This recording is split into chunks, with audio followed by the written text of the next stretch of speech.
let's understand exactly what happened here. Let's picture this for a second. You're fast asleep, enjoying the cool AC on one of India's absolute most premium trains, just speeding through the early morning darkness. You trust the system, right? You trust the steel, the tracks. But then, in a matter of literally seconds, that whole sense of safety is completely shattered by a sudden, terrifying reality: fire.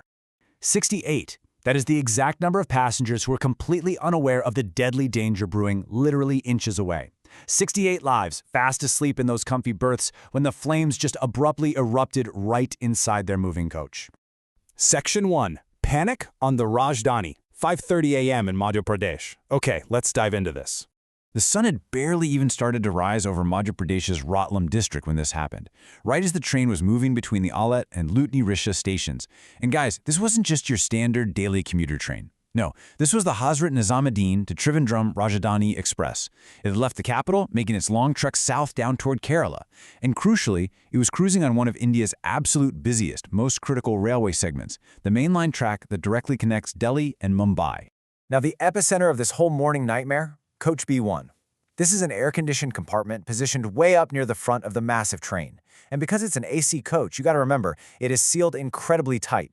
The windows don't just slide open to let fresh air in or, more importantly, let smoke out. When the flames started here, within a matter of seconds, they threatened to completely engulf the entire enclosed space. It was basically a trap for those sleeping passengers. Section 2. A narrow escape. Quick thinking saves lives. What could have been an absolute mass casualty catastrophe actually turned into an incredible story of survival. And it's all thanks to the coach attendant.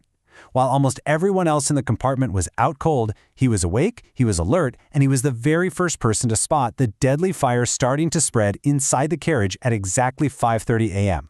He acts immediately. By 5:45 a.m., this massive, heavy train is brought to a screeching emergency halt. And get this, by 6 a.m., the entire evacuation process is 100% finished. It was a rapid, highly coordinated race against the clock where literally every single second meant the difference between life and death. So, the crucial point is how this exact chain of command executed the rescue without a single hitch. Step 1.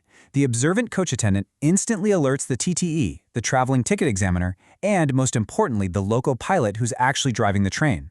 This rapid-fire communication leads straight to Step 2, the emergency halt.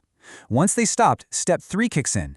It took an astonishingly fast 15 minutes to clear out that entire coach with the help of the Railway Protection Force, the RPF, and the rest of the train staff.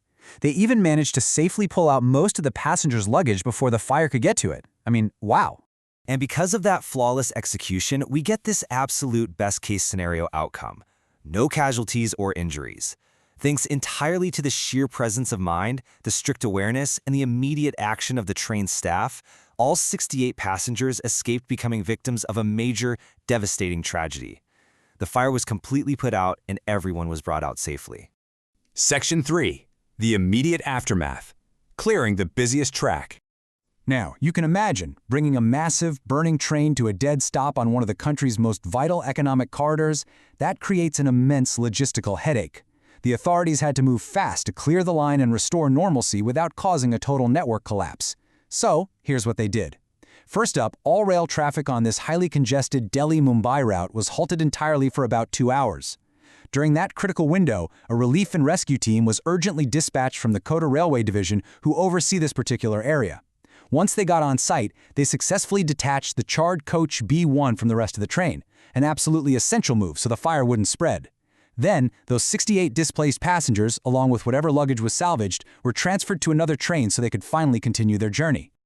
With the passengers safe and the vital tracks slowly getting back to normal, the immediate question obviously became, how on earth did this happen? Well, railway officials are on the ground right now conducting a thorough inquiry, but early reports are pointing strongly to a short circuit as the highly likely trigger for this whole terrifying ordeal. Section 4. Premium trains, real risks. A troubling pattern. And this brilliantly illustrates a much bigger systemic issue we need to talk about. See, this wasn't just a freak one-off incident. When a fire breaks out on a flagship train like the Rajdhani, it raises some really troubling questions about a wider pattern we are seeing across the whole railway network. Just look at the comparison. On one hand, today's event, a moving Rajdhani Express, an AC coach, and a suspected short circuit. Now compare that to a very recent event near Hyderabad. That train was completely stationary, just parked at the station, but it too suffered a major fire outbreak. The glaring common denominator? You guessed it. It was also a fully enclosed AC coach. Which brings us to a pretty harsh engineering reality. The extreme summer heat we're experiencing right now, it basically acts as a massive threat multiplier. During these blistering hot months, the ambient temperature is already off the charts. Under that kind of strain, even the tiniest electrical spark or totally minor wiring fault inside an overworked AC unit can ignite a massive fire. It's crazy to think about, but the very system designed to keep you delightfully cool and comfortable can quickly turn into a lethal risk if it's not perfectly maintained. So it leaves us with this pressing, deeply important question. How can we prevent short circuits in premium AC trains during extreme summer heat? Because let's be real, when you buy a premium ticket, you are quite literally paying for safety, reliability, and peace of mind. As global temperatures just keep creeping up year after year, protecting our critical public transit from these electrical vulnerabilities, actually, scratch that, it isn't just an engineering puzzle anymore. It's a fundamental requirement for our public safety. Keep that in mind, along with those incredible reflexes of the staff who saved 68 lives today, the next time you settle into an AC coach for a long overnight journey.